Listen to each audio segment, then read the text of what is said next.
Blog Talk Radio. Hello, everyone. This is Lori Smith on Blog Talk Radio.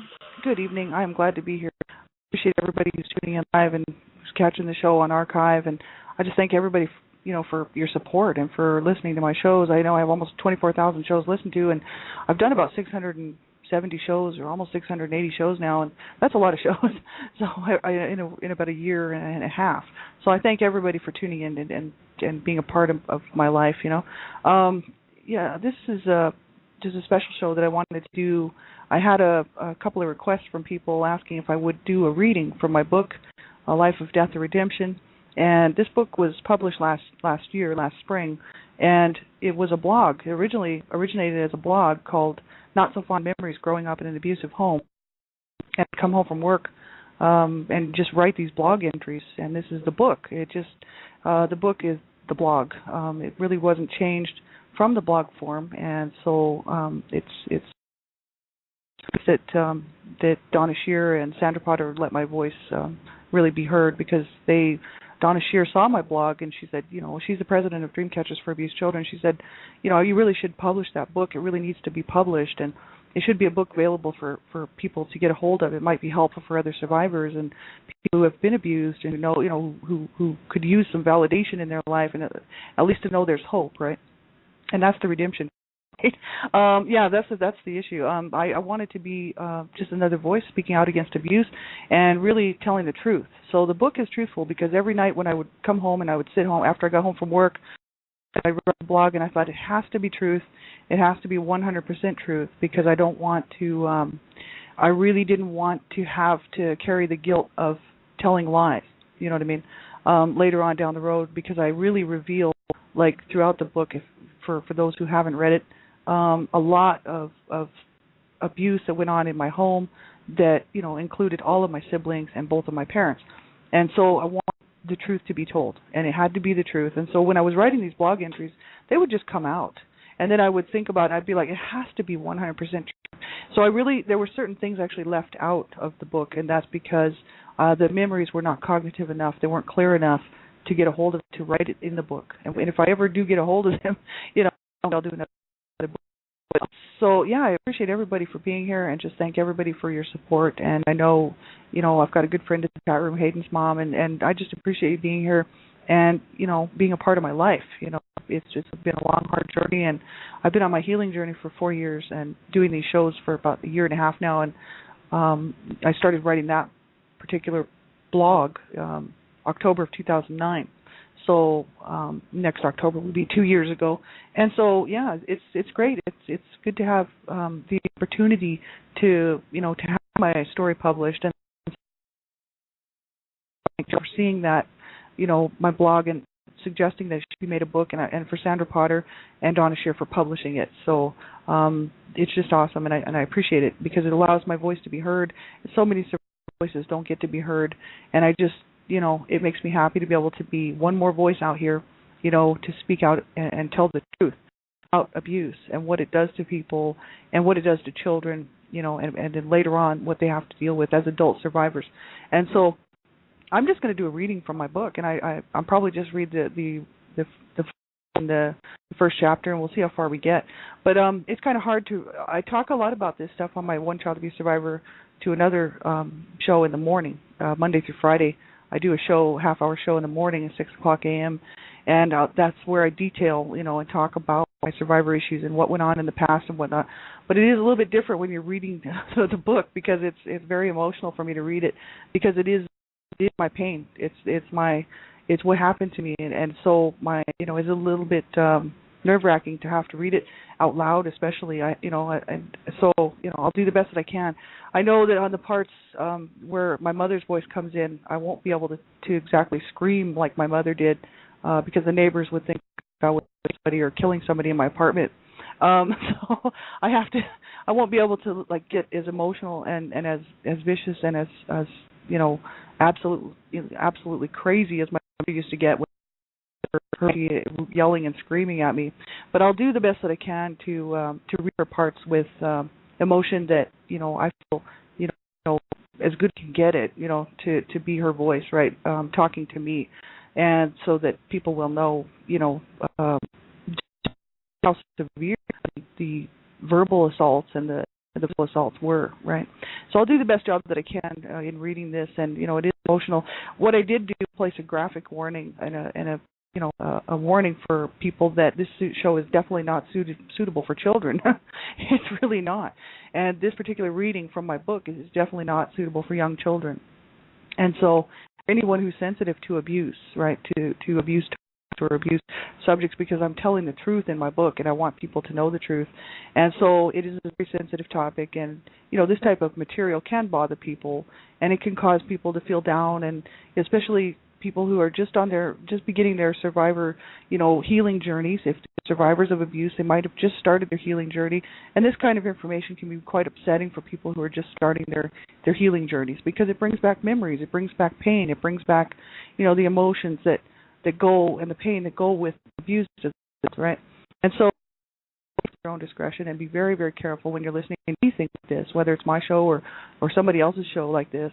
And just, young people, I put a graphic warning on there, and also a not suitable for young children on the show page, because I don't feel that this show would be appropriate for young children to be listening to, because there's a lot of cuss words and a lot of really bad stuff, because I'm talking about abuse, you know what I mean? So I'm just kind of warning at the time here.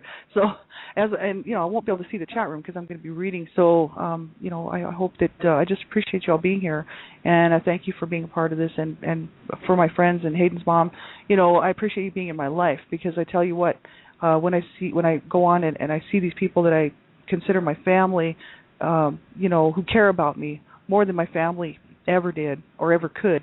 Your family to me, and so I really appreciate it. And, your friendship means a whole lot to me, so I just wanted to let everybody know that. So thanks, everybody, for being here. I really appreciate it. So we're going to get right into this. I'm just going to read the foreword and just get right into Chapter 1. I might go on and describe a little bit after the chapter, depending on how much time we have, because it's not it's not hard to read, and it doesn't take all that long to read through the chapters. You can read that book in a day. And even though it's quite a few chapters, it's just an easy read. And it's only, it's 100 and something pages long. It's actually not all that long of a book, but it's pretty inclusive, and it's pretty graphic. So that's what I want people to know. Each chapter really is graphic and really talking about the abuse that was going on in my home. So you have to be very careful listening to this. And if you feel at any time, that the show is bothering you, the topic, the information within the chapters bothering you, be sure and turn it off, right? You ultimately have to know what's good for you to listen to, and this is really disturbing stuff. So I really want people to know, that they need to be careful what they're listening to. So if you're listening and you're not sure, you turn off the show if you think it might bother you, right? Please do that. So A Life of Death, The Redemption, a true story written by Lori Ann Smith. I dedicated this book to my brothers, two of my brothers actually, Howard and Robert, my two brothers that took their own lives. And my brother Rob, he killed himself. He was committed suicide, and he had been trying to kill himself for many years, but he finished at 33. And my other brother, Howard, killed himself really with a slow death of drug overdoses and heavy-duty drug use. And he knew that those drugs would kill him, and that's, he just continued to do, as many drugs as he possibly could, and had many, many overdoses and nearly died, and so many times. He lost so many brain cells because of it, and his life was a mess, and both my brothers' lives were a mess. And he died in a shelter, a homeless shelter, from a drug overdose when he was 8. So two of my brothers, the abuse and the life, people will say, well, how bad was it? Well, I'm and you'll be able to see. It was absolutely horrific. No child should ever have to go through this. And I know so many people who are survivors of child abuse and who have been through this and worse. And my story is just one more story. It's no more special than anybody else's. But I just wanted to tell the truth, and I wanted people to know what happened to my family and what happened to my siblings mainly, and myself, And so it was mainly my brothers. I wrote this book because their lives were such a mess, and people would put them down and say, oh, they were losers, they were this and that. And I really wanted people to know what happened to them, So it was mainly, I wanted to be my brother's voice. So that's why I wrote this book. So the foreword was written by Donna Shear. And Donna Shear wrote my foreword, and I think it's awesome. She does know me quite well. She read my blog, she read my book, and she she actually put the book together in form and really did the work on it.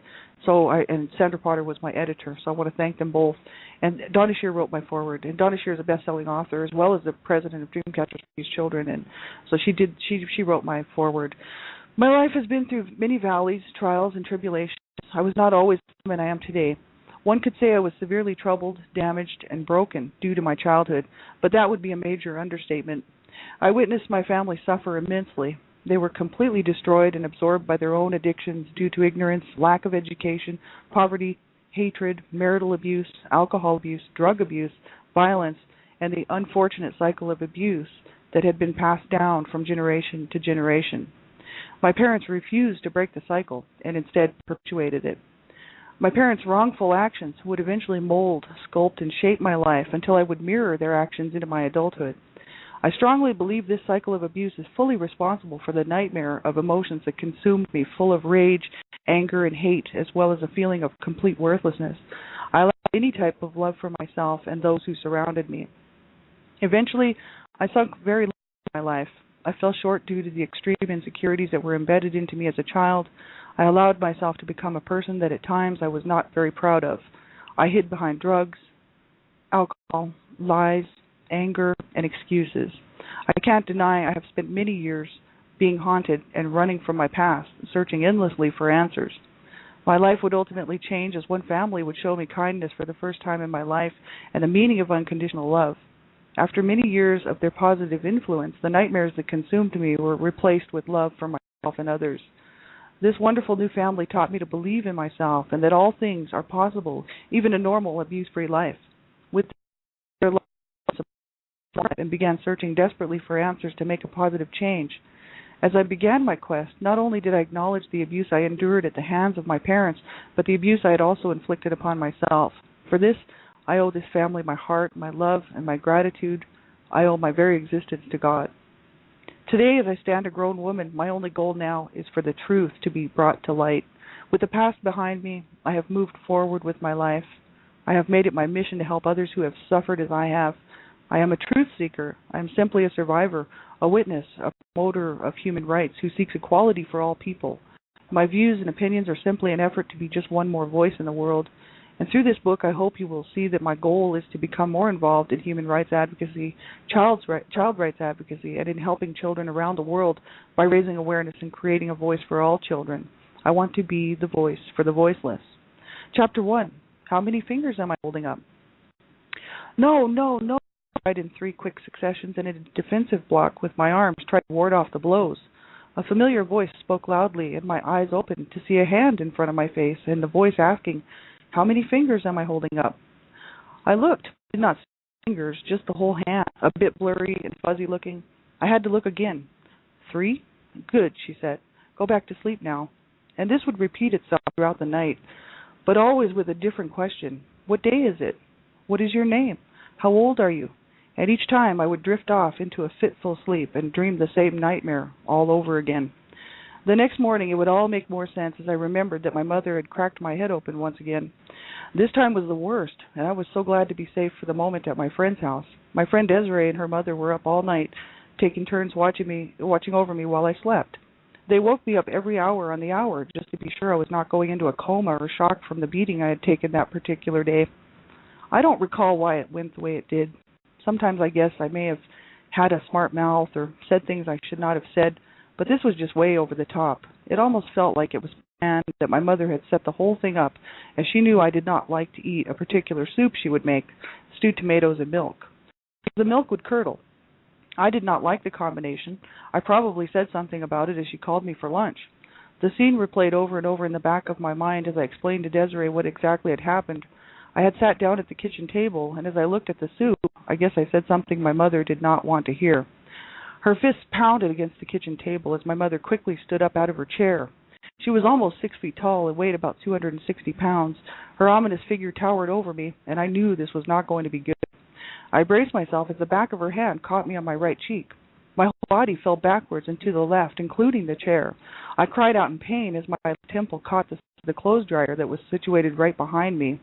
I was stunned, but I knew I had better get out of the house or it was going to be a bad day for me.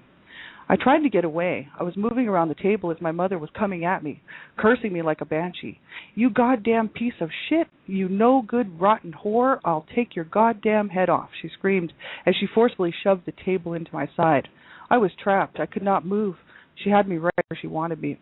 She reached for me, but I was well aware of the routine, so I tried to protect my head by curling up on my stomach to ward off some of the blows with my back. Crack! Thud! Thud was the sound the heavy home wooden rolling pin made as it hit my back, my shoulders, and caught the back of my head. By this point, my mother was in a rage, well beyond knowing what she was doing. "You want some more?" she screamed as she kicked my legs and bent over, grabbing my hair and pulling me up off the floor.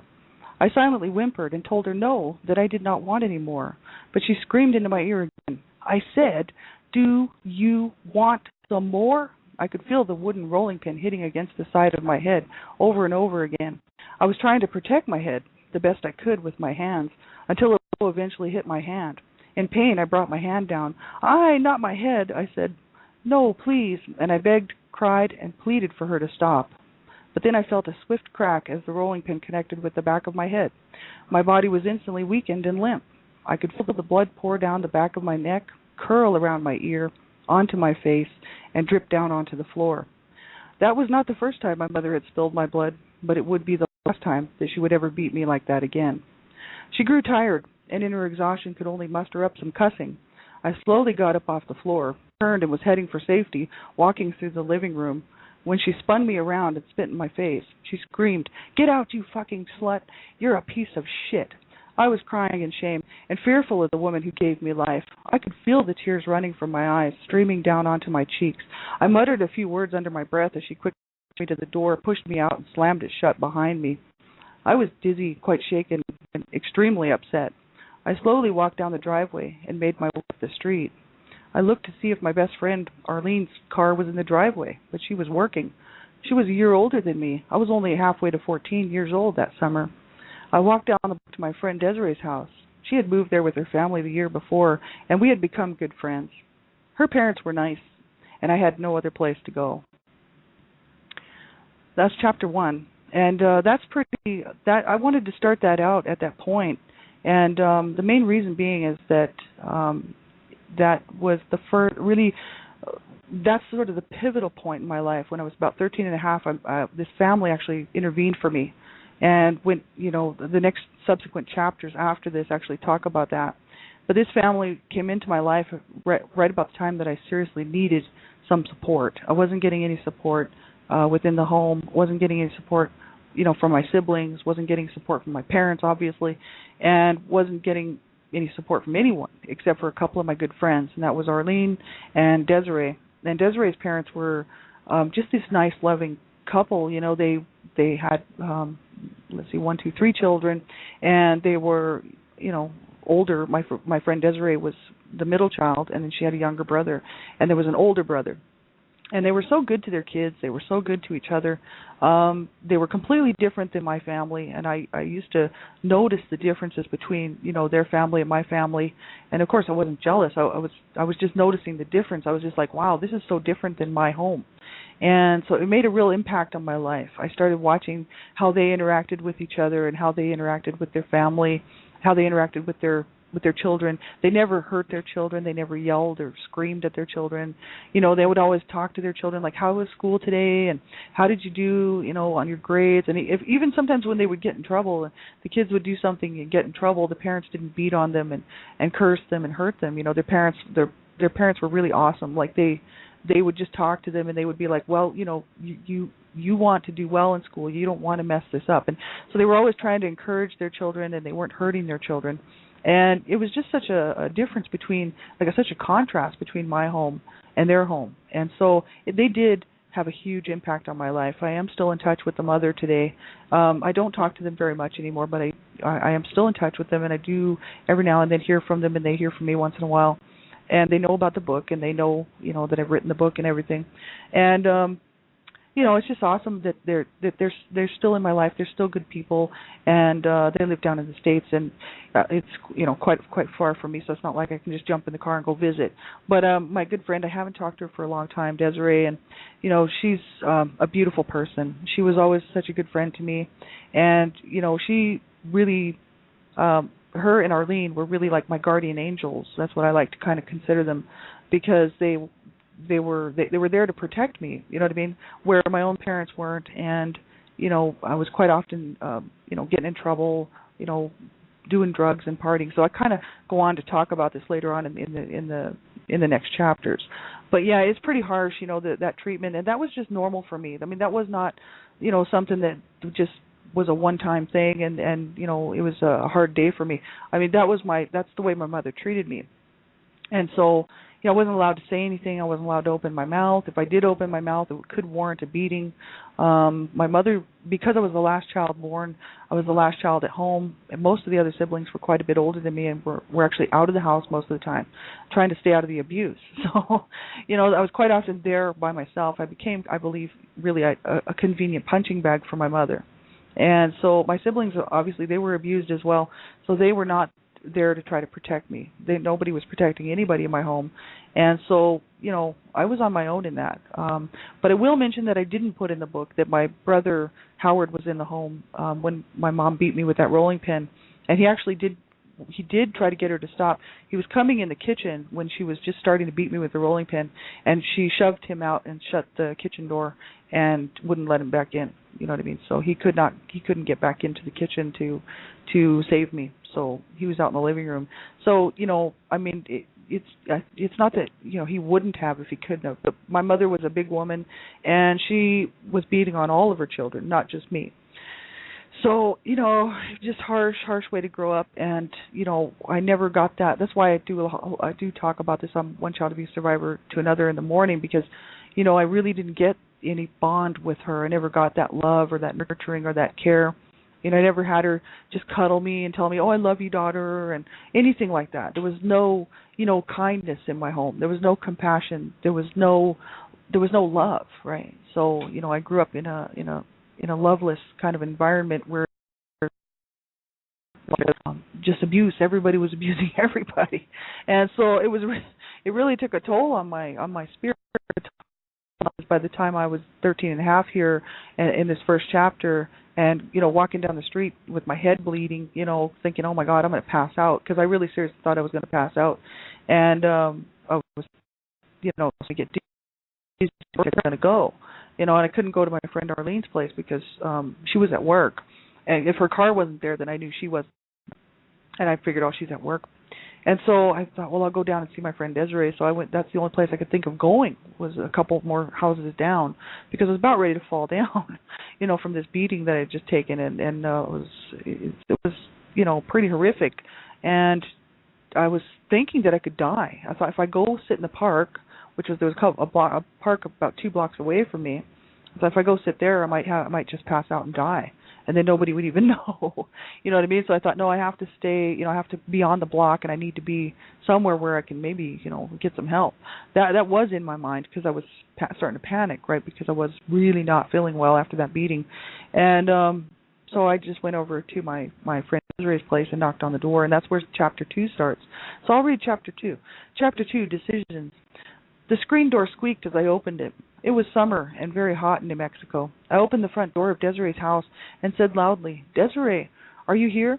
And her mother came towards me and looked at me surprised, saying, "Aren't you going to knock first? Desiree's not here. She has summer school and she won't be home until later." I was embarrassed to be caught coming into their house without knocking. But Desiree always said just to come in, so I apologized and wiped my tears away in shame. I was dizzy and shaking. I felt very ill, and I needed to sit down before I fell down. "Would it be okay if I wait on your poor Desiree?" I asked sheepishly. Desiree's mom was a nurse, and she knew something was wrong. She asked, "Are you all right?" and walked closer to me as I had been half hidden by the front door. "What happened to you, sweetie?" she asked as she looked at my face and the blood that had been slowly dripping down my neck. A bright red welt covered my right cheek from my mother's backhand that I had received, very noticeable. "My mom and I had a fight," I said, rather casually. "She won," I said. "Let me take a look at you, sweetie. Come here." She persisted, taking a more serious diagnostic look at what had occurred, and summed it up. "I am a nurse, Lori. You know that, don't you? I work at the hospital, and I think we should take you for an examination." I grew more and more nervous, literally shaking in my shoes as she spoke to me, and the word examination freaked me out. I did not want to go. If my mom found out, all hell would break loose, and I did not want to be removed from my home. As silly as it sounds, I loved my mom, my dad, my sister, and my brothers. I didn't want to be forcibly removed from our home or be separated from my family. Our family may not have been the best in the world, but it was all I had. And my thoughts were, if they removed me from my home, who's to say the situation would not be worse than what I already had? We were almost removed home once before, and so I told her, no, I do not want to go to the hospital. She then asked me if I would allow her to check me out to see if there were any broken bones or internal injuries that might have occurred. I agreed to let her examine me in the privacy of her home. A little while later, the front door slowly opened, and Desiree and her dad proceeded inside. Both were looking at me in surprise and said, "Hey, Lori, what's up?" Her mom told them what happened. Desiree and her mom then nurtured me and cleaned me up. I remember how hard it was to wash the dry blood from my pale skin. We all sat in the living room afterward, trying to decide what to do. I had a small crack on my skull, not bad, and the bleeding had stopped, but Desiree's mom, BJ, which stands for Beverly Joy, thought it would still be better to go to the hospital. We sat there talking back and forth endlessly. I had a bag of frozen vegetables on my face and head and ice packs on my back. They asked me questions like, "Does this happen often at your house, Lori?"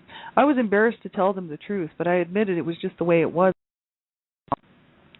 Desiree, "Yes, you should see how mean they treat Lori. I was over there and I saw it for myself. They are all crazy," Desiree said with a slight laugh.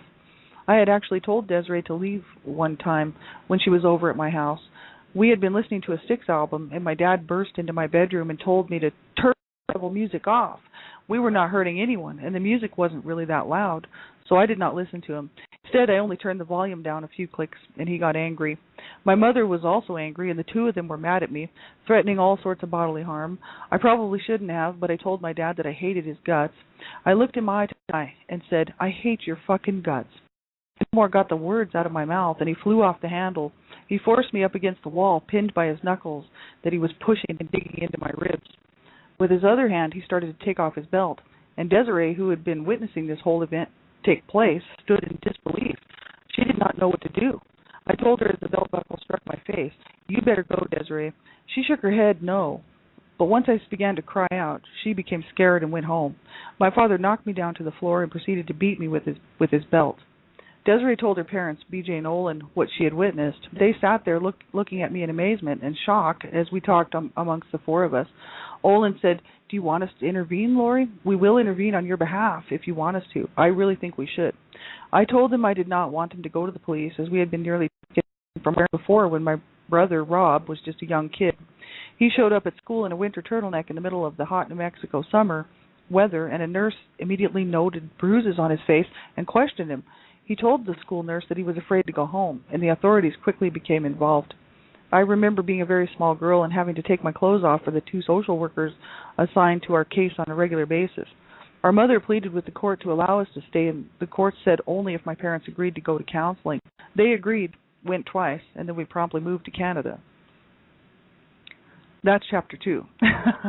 So, yeah, it's just a progression. It's sort of just going on and talking about some of the stuff that had happened. And this is real truth. I mean, we were all in the living room. We were all talking. All of this is exactly what happened. And it's not like I had to make up a story to go with it or, think of a past abuse thing that I was talking about. This is reality. This is truth. And this is until we really should have reported this, and they were uncomfortable with the fact that I didn't want them to report it to the police. As a matter of fact, they were really, they didn't want to scare me, I think, so they were not saying, "We're going to report this." You know what I mean? They weren't. They I think what they were. Well, the one, my friend's mother, BJ, was a nurse, so she had already seen all kinds of crazy stuff, so she knew, right? And she's like, I think she just didn't want to scare me, so she's like, I think we really. You know what I mean? Trying to get me to kind of go with it, right?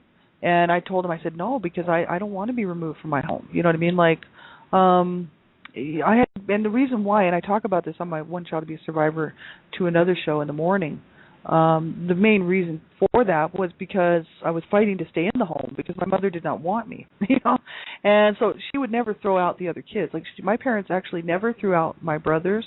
They never threw out my other sister. They never threw them out of the house and told them not to come back, right? My brothers were always in trouble with the law. They were doing drugs. They were always in trouble. and mainly because of their upbringing, they were abused and treated like garbage and worse, and they, did not do well, and so they were always in some sort of trouble. And my parents would never say they were going to throw them out, but my mother was always telling me she was going to throw me out, and she'd be like, "If you don't stop, I'll put you in foster care." Right? She would. Anytime I would open my mouth, she would tell me she would put me in foster care. So my mother just hated me. She literally hated my guts, and I always felt really bad about that because I thought, well, here's my other siblings getting into trouble, and I'm a pretty decent kid. I used to bring my mom flowers for Mother's Day. Like I'd go steal the neighbors' flowers. I'd go pick all their flowers out of their gardens in the springtime there right around Mother's Day, and I'd go and give my mom these beautiful bouquets of flowers from the neighbors, and the neighbors' flowers would be missing, but my mom would have a nice bouquet. And, I was really trying to gain her love. Trying really hard to be accepted and wanting her to love me, and I was determined, that she would begin to sort of love me, and so it was harsh that I couldn't gain her love, and talking about throwing me out and pushing me out of the house and telling me to get lost and not come back, and I'd say, I'm running away, I'll just run away, after she'd beat me up or whatever. And she'd be like, good, go, I don't care. Like, she wouldn't look for me. I knew that if I ran away, she would not look for me. My parents would not have called it in as a missing child or anything like that. They would have probably allowed the school authorities to notice first. And then when the school authorities would have said something to them, my parents would have been like, oh, we don't know, she's over somebody's, because they didn't care, right? They didn't care about their kids, and they really didn't care about me. So, I was the last one born out of hatred and marital rape, and so my mom did not want me. So I was fighting to stay in the home. So when there was the opportunity came for me to get some help, and get out of that abuse and get away from my abusive mother, which would have been the very, very best thing to do, I was pushing against that and really not wanting that because I wanted my mom to love me, and I was determined that she was going to love me. I'm pretty stubborn, obviously. I still am today, and like a kid, you're going to love me, you're going, and it was nearing, getting closer to the age of 14 years old, and the abuse was still continuing on, you know what I mean?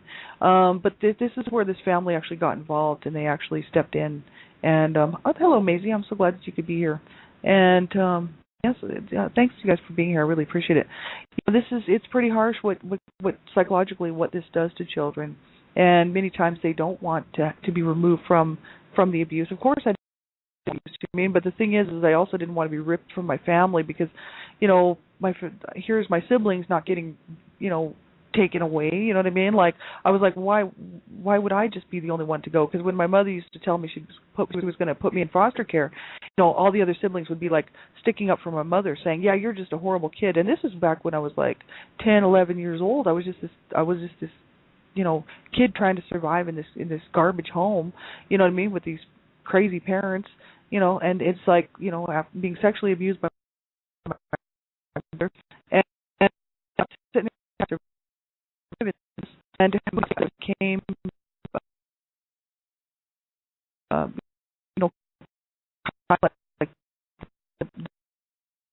the black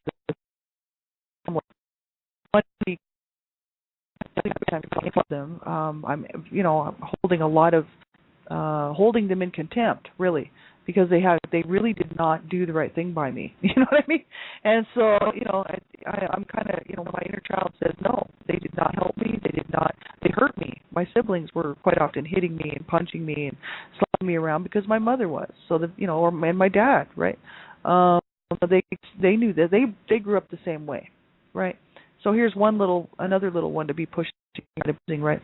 So we didn't come together as a family. There was no support within that family, and I was going to throw my other siblings out, and I could never figure out why, because they were doing time in prison and in trouble with the law quite often.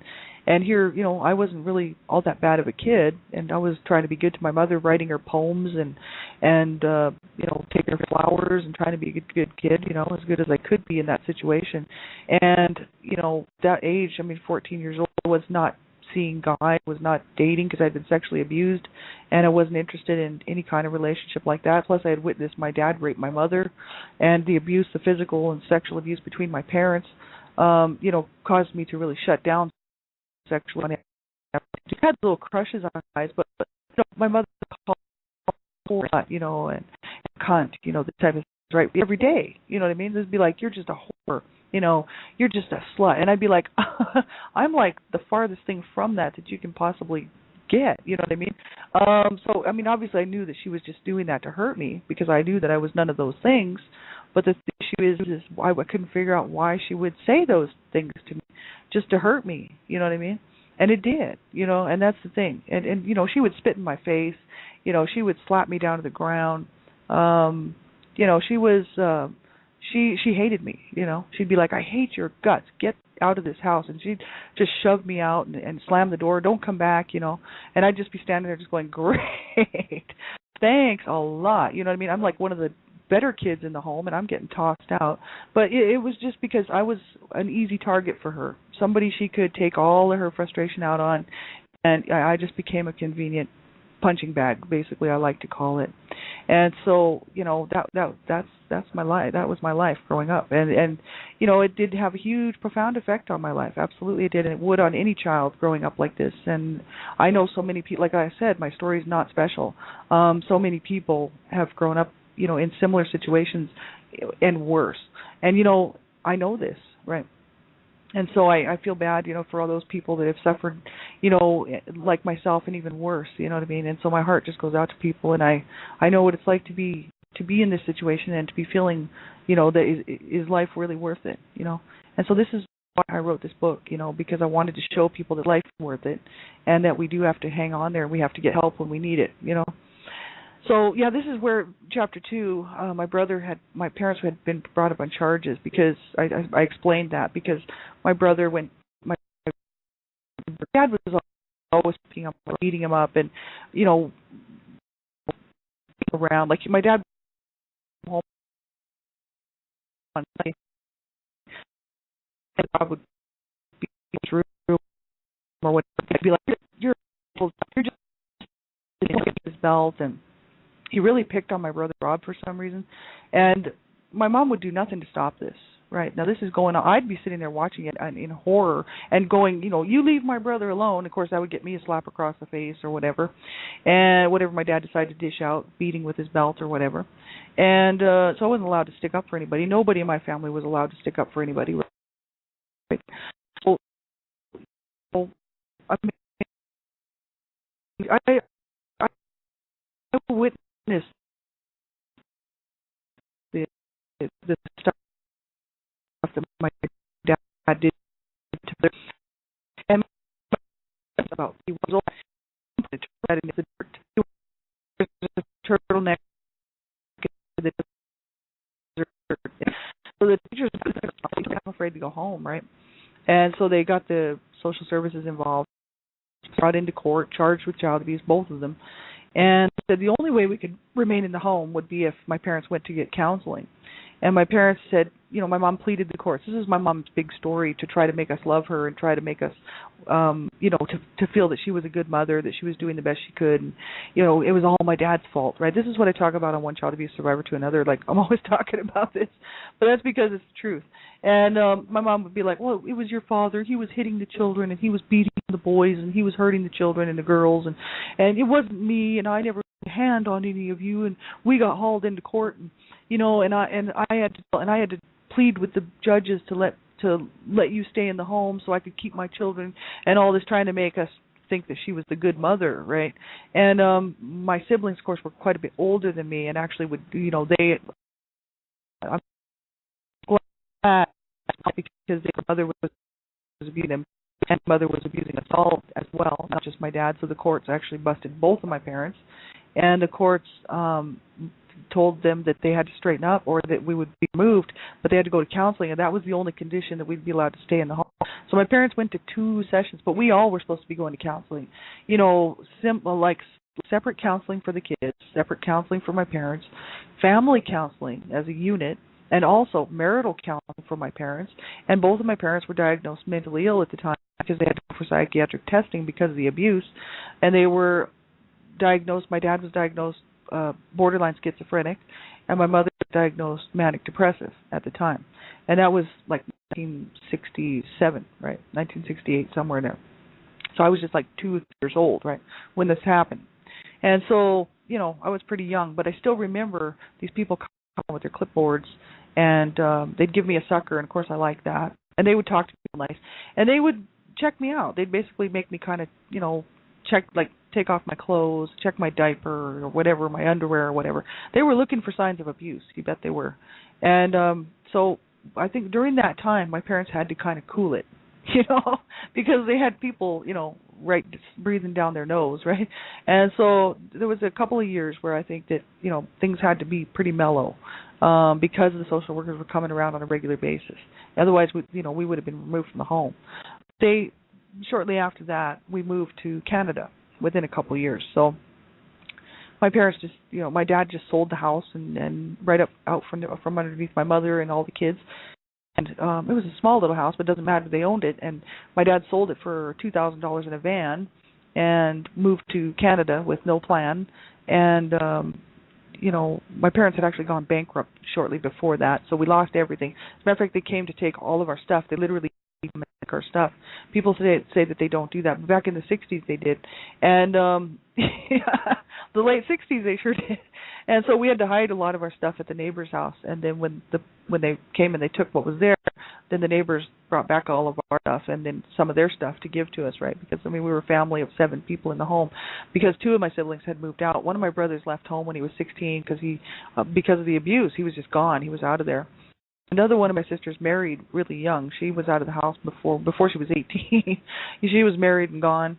And so that left 5 siblings in the home with my parents. So it was 7 people in the home and very small, tiny little house, right? So there was only, 2 bedrooms, and there was a garage. And so my mom was always sleeping on the couch. And so that's, my mother was not sleeping with my dad. So, it was just people sleeping wherever we could sleep, you know what I mean? So I was sometimes sleeping on the couch too. And that's, the abuse that was going on between my parents, the dysfunction, the domestic abuse and the assaults and the violence, and my dad raping my mother and marriage rape on a regular basis was absolutely horrific, to have to grow up with that, you know what I mean? I do talk a little bit about that throughout the book, and but yeah, this is just it. My parents, they said they would straighten up and they would go to these counseling sessions, and they didn't. So it just continued on. Absolutely horrific, and it's just, this is what happens, Yeah, I'll do that with a comment and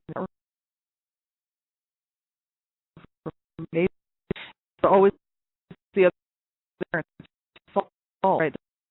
Sometimes people get up show in the morning because I'm always talking about the fact that my mother knew that abuse was wrong because her mother abused her, and my grandmother abused all of her children, and whoever else she came in contact with. She was a horrible woman, and my mother, of course, was feeling bad that she was very healthy for everything else, and and my mother said, I used to take the beatings for my younger siblings because I didn't want my mother to beat them and kill them, because my grandmother killed one of her sons, right? And so, so my mom, knowing how much damage that did to her, and then for her to be able to beat me with a rolling pin, and crack my head open.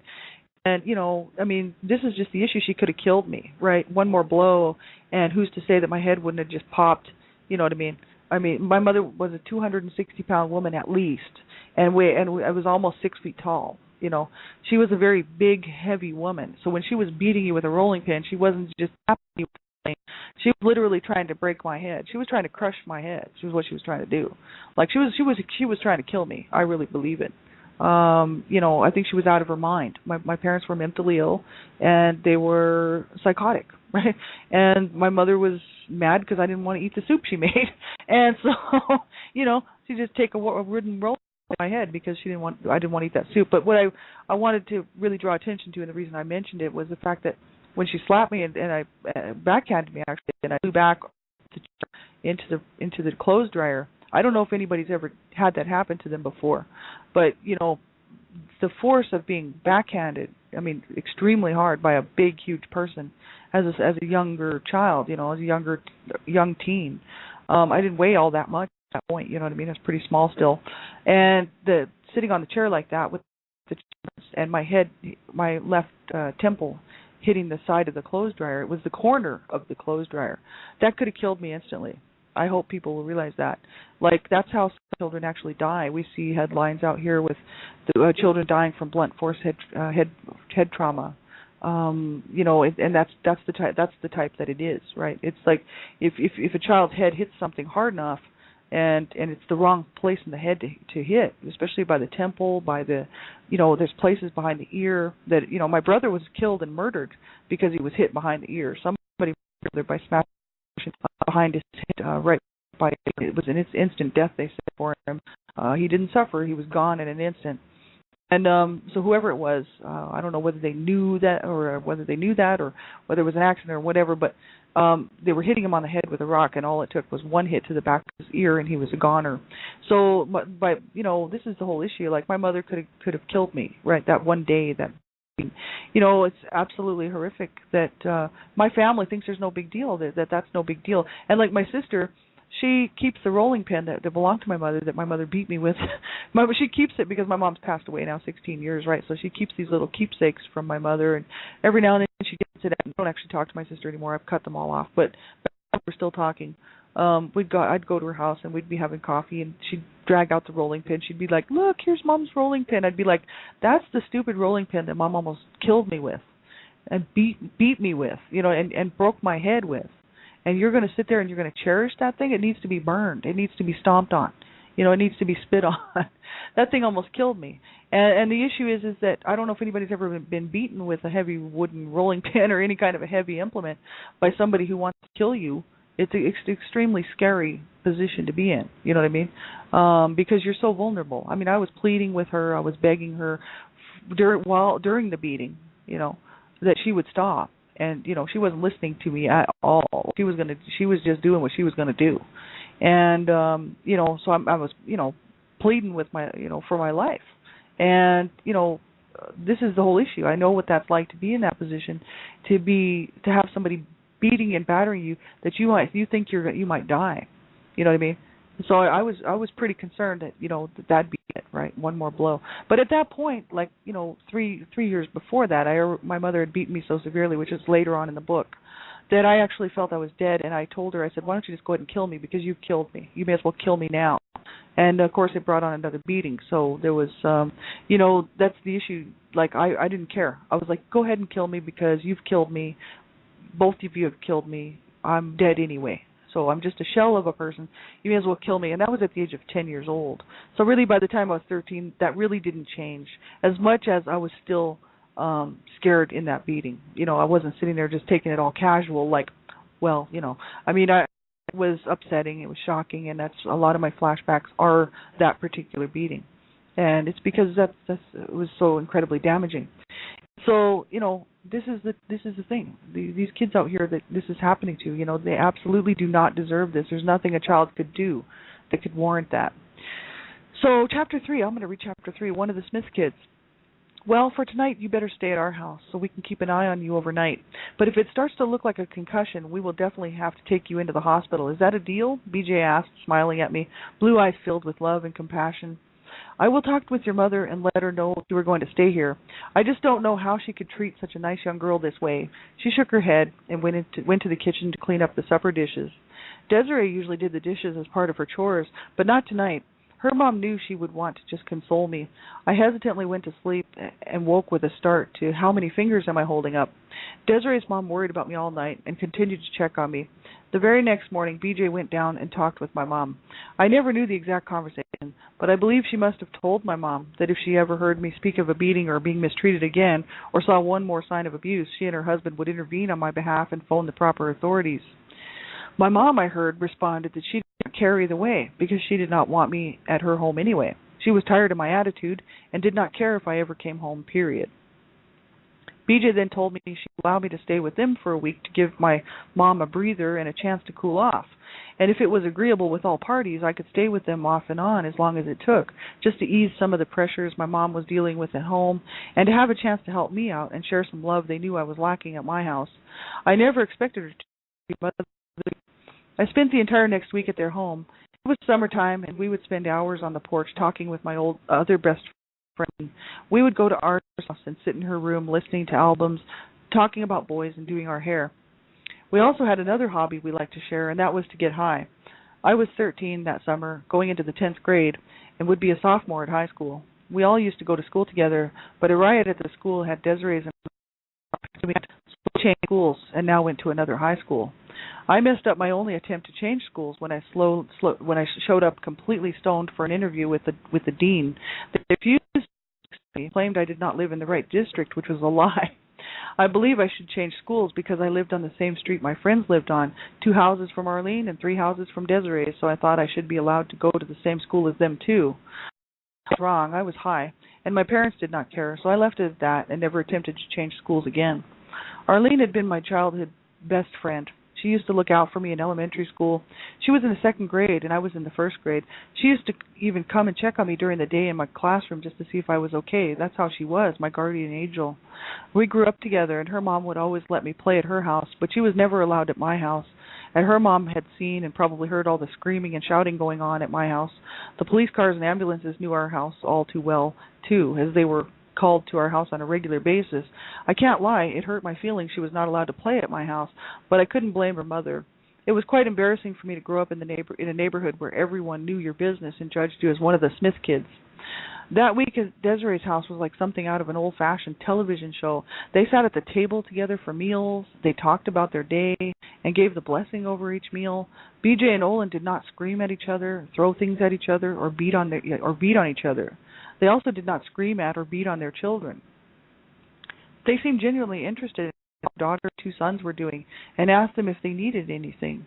Sometimes there would be minor disagreements, especially over chores or grades, but in all the years I knew this family and all the time I spent with them in their home, they were just normal, average, nice people who wanted the best for their children. They treated me just like one of their own and continually made me feel quite at home. I did not know it then, but their example would make its mark and set the stage for my ability to move past the abusive learned behaviors that I had learned from my parents, such as hatred, cursing, destructive behavior, violence, self-loathing, and irresponsibility. Replace them with the ones they instilled in my heart: love, compassion, care, concern, responsibility, and accountability. So that's just a short little chapter there. And yeah, I just kind of wanted people to sort of see a little bit of what was happening at the time. We were hot, we were getting high, we were just your average kind of young teens, not getting into too much trouble, but we enjoyed getting high and have fun and laugh and goof off. And these were my 2 best friends. I mean, we just hang out and we had fun just sitting around listening to music and talking about these boys that Arlene and Desiree were going out with. They were always going out on dates, and they had lots of boyfriends. And they'd be like, "You need to get a boyfriend." I'd be like, not for me. But I was not at all ready for anything like that. And but they were good to me. They were extremely good to me. They knew what kind of home I grew up in. They knew how I was being treated. They really. It's not me like I was people before. They just treated me normal, and they were good to me. Like they never hurt me or tried to take sides against me or anything, because there was 3 of us.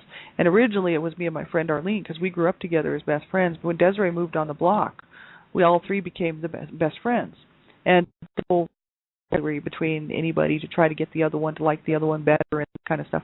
We were all just 3 really good friends, and it was awesome. It was an awesome few years that we had there. And but yeah, most kids were not allowed to come to my house.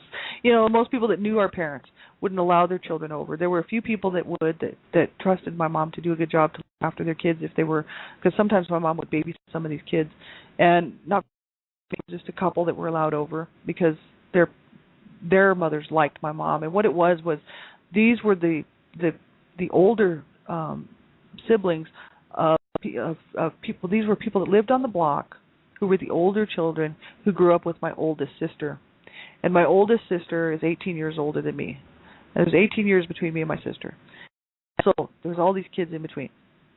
And I'm the last born. So 18 years. These people would have been the people that were hanging around with my sister on the block, and they now have children. See, so by the time, I was 5, 6, 7 years old, they had small children. These people, and they thought they cared about my mom. They knew about the abuse. They knew that my dad was abusing my mother. They knew that there was a whole lot of dysfunction, but they really didn't know that my mother was really one of the main culprits as far as the abuse goes, because my mom would talk to them and tell them, "Oh, it's my husband, it's just all Ward. It's his fault. He's just such a bad man, and look how he treats his family, and look how he treats us." Right? So they had been kind of snowed by her. But the thing is that she was actually really good to their children. She would never hurt another person's child. My mother would never have hurt another child that belonged to somebody else, right? She would never have beat up a child with a rolling pin that didn't belong to her. Like, my mother was extremely good to other children. Like, she loved other children. That used to make me extremely mad. I would get actually jealous and really angry because these little kids would be over at the house and my mom would be watching them, and they would be getting all this nurturing and care, and she'd be looking after them, and I'd be sitting there going, how come I don't get any of that? Like, where's my hugs? Where's my love? Where's my care? Why aren't you reading a story to me? But that's the whole issue. My mother knew how to, it's not like she didn't have the capacity to love a child. She hated us because we were the offspring of my dad, because my dad was forcing himself on her and raping her, and she couldn't love us. You know what I mean? Like, we were not born out of love, right? And so, that's the issue. It's not like she didn't know how to be good or kind to children. So all of these kids that, look, that even today are, love my mom very much, and they just don't quite understand. They're like, but your mom's so, she was so nice and she was so good to me. And I was like, yeah, but she wasn't good to me, and she wasn't good to her other children either. My mom used to beat up on my sister too, so it wasn't just me. My mother beat up on her sons as well, so it wasn't just me. And she also beat up on my dad. My mother, my parents were just violent. They were extremely violent people. But that's the issue, she could treat them well, but not her own children. And so that's where I'll leave off here tonight. But I appreciate everybody for tuning in, and I guess I'll do another show, and I'll read another, some more chapters, and if anybody would like to tune in, I'll do that next Friday night, and we'll pick up with go ahead. This is a very chapter, and it's a serious one. And I think everybody who's the cost, all the proceeds are going to Dream for this book. It would have bothered to have money for this book. This book is my life. This is really, it's my all in. Okay, I really couldn't. So I wanted to interest for abused children. They couldn't want me to do that. They were like, right?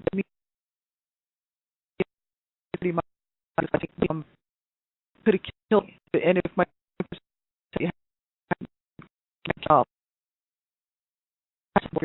I talk about this a lot, and two of my brothers killed themselves. That's why I devoted the book and actually did it to kill themselves.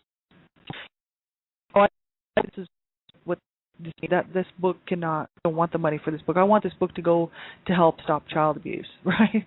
Because it's so important that people realize it. Just because children are not removed from the home, or because they're ending up in the headlines, I mean, not all around the world now who are being abused. Nobody's going to get me to bin. Nobody's going to do right, and the child will suffer, and they're not killed. They'll have to live life. Three. Some people like thought about that.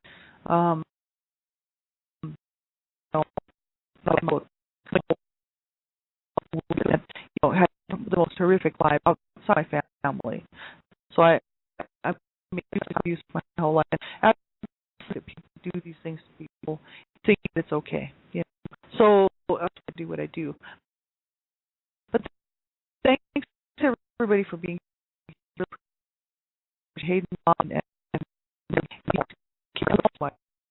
you guys are my okay. You pop in and I know that you're there for me, and if I needed to talk, I know that you're there for me, and I know that you've got my back and I've got yours, and it's awesome. That's a real family, right? So I just thank you so much for being part of my life. Thanks everybody for tuning in. I appreciate it. I'll be back on. We'll continue this next Friday night. I really want to go ahead and read a few more chapters, and I might read from my other book, Levita Judy's, as well, because that's another important story. So hopefully everybody will get something out of this. And have a great night, everybody. Take good care. I'll be back on the weekend and as well next week with the shows and whatnot. And I appreciate you being here. This is a bit of an emotional show for me to do, but I think that it's important for people to know what happens to children. You know what I mean? So I hope that you will get a copy of the book. You can find it at Lulu, Amazon as well, and different places like that. And you can find the link here on Blog Talk Radio or on my Facebook page if you connect with me through the front page there. Connect with me on Facebook or whatnot, or different places like that, my websites and whatnot. So if you'd like to get a copy, all the proceeds are going to Dreamcatchers for Abused Children for both of my books. So thanks, everybody. Have a great night. Take good care of yourselves. And remember to hang in there. Do not ever, ever, ever give up. That's my big message, man. Do not ever give up, because the end of this book is the redemption. And I'm telling you what, whatever it is that brings you peace, whatever it is that brings you a sense of stillness and calmness, peace and joy in your heart, and a sense of life is good, life is worth it. You know what I mean? Whatever that is that you can find, that's what you need. You know what I mean? And I just wish that for everybody. I really do. And I hope that everybody will, who's listening to this, who's having a hard time and struggling, will always remember to hang in there for a better day, because there are better days, but we have to hang in there long enough to experience them, right? So take good care of yourselves, everybody. Have a great night. Bye-bye.